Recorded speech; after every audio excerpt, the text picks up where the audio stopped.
حضور اگلا سوال مس طاہرہ یونس جو کلیپم سے تشریف لائی ہیں ان کا ہے. وہ غیر از جماعت خاتون ہیں. وہ کہتی ہیں میں یہ پوچھنا چاہتی ہوں، وہ یہاں تشریف فرما ہے جی وہ کہتی ہیں کہ میں یہ پوچھنا چاہتی ہوں کہ احمدی کو کیوں مسلمان نہیں مانا جاتا؟ اگر احمدی مسلمان ہیں تو مجھے کس طرح معلوم ہوگا کہ وہ احمدی مسلمان ہیں؟ ٹھیک ہے، بڑی اچھی بات ہے ماشاءاللہ. احمدی کو کیوں مسلمان نہیں مانا جاتا، اس کا ایک جواب تو مولوی دے سکتے ہیں.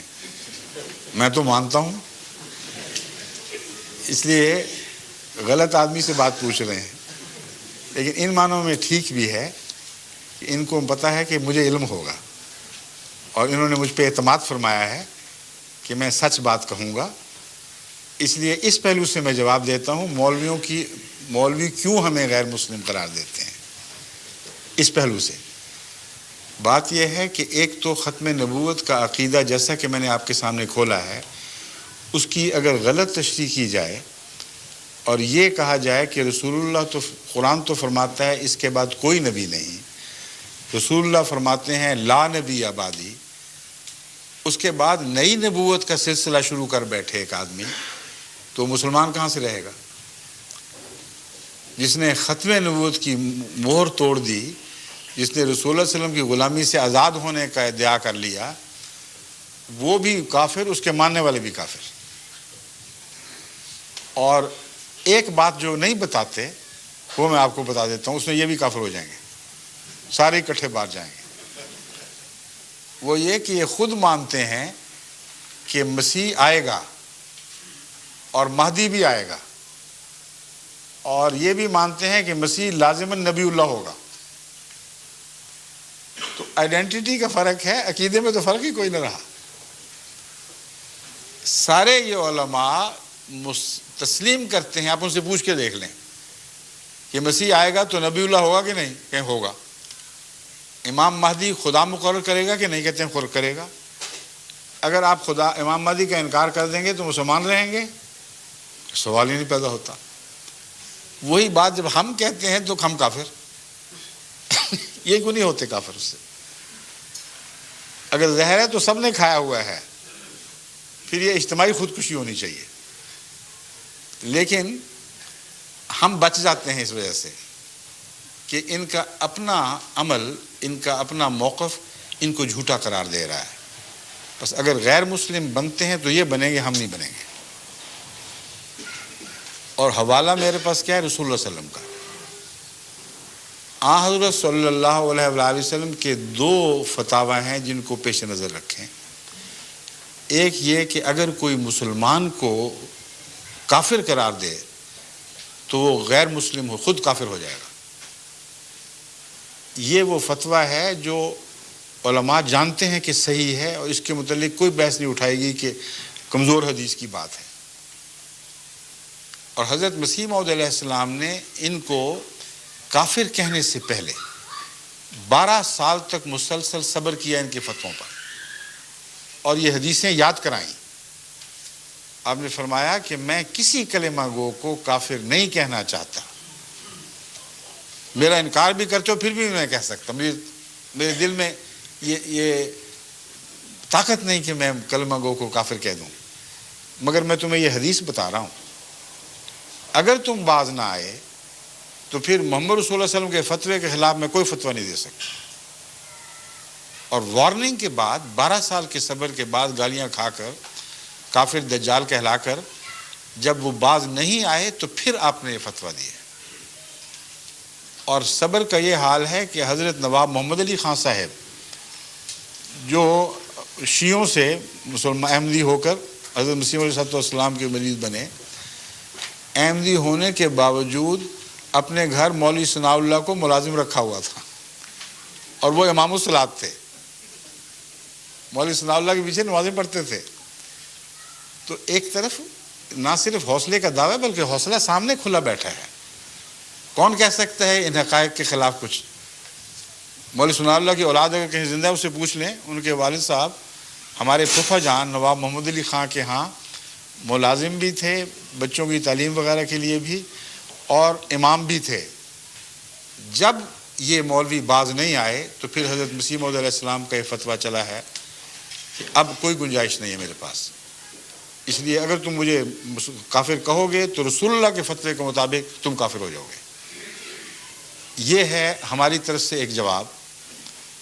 لیکن اس سے بھی آگے ایک اور قطعی دلیل میں آپ کے سامنے رکھتا ہوں، جو بھی خاتون ہیں تو آپ حیران ہو جائیں گی کہ ان کے پاس اس بات کے سوا گنجائش ہی نہیں کہ اپنے آپ کو جھوٹا ہونا تسلیم کر لیں، دیانتداری سے گنجائش نہیں ہے۔ یہ ایک حدیث خود امت کو بتاتے آئے ہیں، ابھی بھی بات کرتے ہیں کہ رسول اللہ صلی اللہ علیہ وسلم نے فرمایا ایک زمانہ آئے گا جب میری امت یہودیوں کی طرح 72 فرقوں میں بٹ جائے گی۔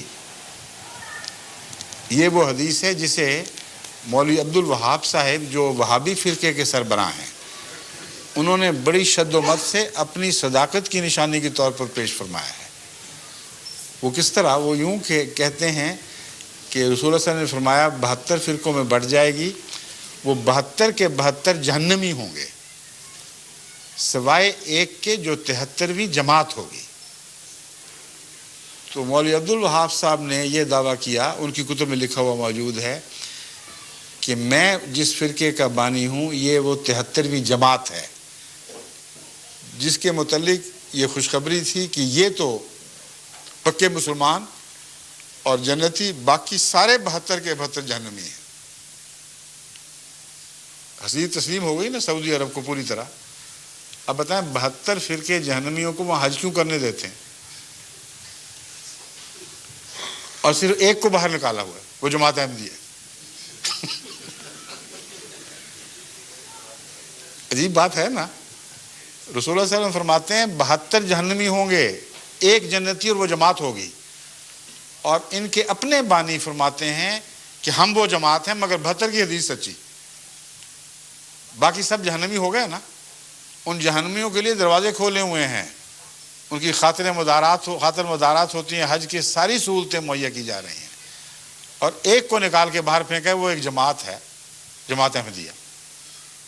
اب یہ دلیل ایک اور شکل بن جائے گی، اختیار کر لے گی۔ ہو سکتا ہے یہ سارے سچے ہوں ان معنوں میں کہ ہر ایک یہ سمجھتا ہے کہ ہم 73ویں ہیں، ہے نا ہر ایک کو حق، اگر ہمیں حق ہے تو ان کو بھی حق ہے۔ اگر ان کو حق ہے کہ وہ اپنے آپ کو 73واں سمجھیں اور باقی کو 72 سمجھیں تو 72 میں بیٹھے کیا کر رہے ہیں؟ ان کے متعلق اعلان کیوں نہیں کرتے کہ تم ہرگز مسلمان نہیں ہو، تم جہنمی ہو؟ جب اعلان آتا ہے تو کہتے ہیں ہم 72 ایک طرف، جماعت احمدیہ ایک طرف، اور جب اپنا سچا ہونے کا دعویٰ کرتے ہیں تو کہتے ہیں ہم 73ویں جماعت ہیں، 72 کے اندر بیٹھے ہوئے ہیں۔ اب آپ بتائیں جس ہوٹل میں 72 کمرے ہوں، 72 کو آگ لگ جائے تو وہ 73ویں کمرے والے بیٹھے رہیں گے ان کے اندر شامل ہو کر؟ وہ تو ہر آدمی نکلنے کی کوشش کرے گا۔ رسول اللہ صلی اللہ علیہ وسلم نے آگ لگنے کی بات کی ہے، فرمایا 72 کو آگ لگ گئی، یعنی گمراہ ہو گئے، اور یہ ان میں اندر بیٹھے ہوئے فخر سے کہہ رہے ہیں کہ ہم 72 ہی ہیں۔ تو ان کا ایک دوسرے کے خلاف جماعت احمدیہ کے مقابل پر اجتماع ان کے 72 ہونے پر سواد کر رہا ہے، اور جب 72 کا حصہ ہیں تو فتویٰ رسول اللہ صلی اللہ علیہ وسلم کا چلے گا، ان کا دعویٰ کوئی کام نہیں آئے گا۔ یہ دو ٹوک بات ہے، اس پر آپ غور فرمائیں تو آپ کو امید ہے کہ انشاءاللہ تعالی بات کی سمجھ آ جائے گی یہ کیوں ہمیں غیر مسلم کہتے ہیں۔ اسی میں ان کے جھوٹے ہونے کی دلیل، آپس میں ایک دوسرے کو کیوں نہیں کہتے غیر مسلم؟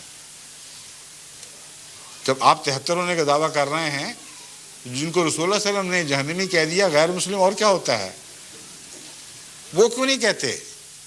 وہاں ان کی آوازیں کوئی دب جاتی ہیں، بزدل ہیں، تقویٰ نہیں ہے، سیاست کرتے ہیں، اس کے سوا کوئی مقصد نہیں۔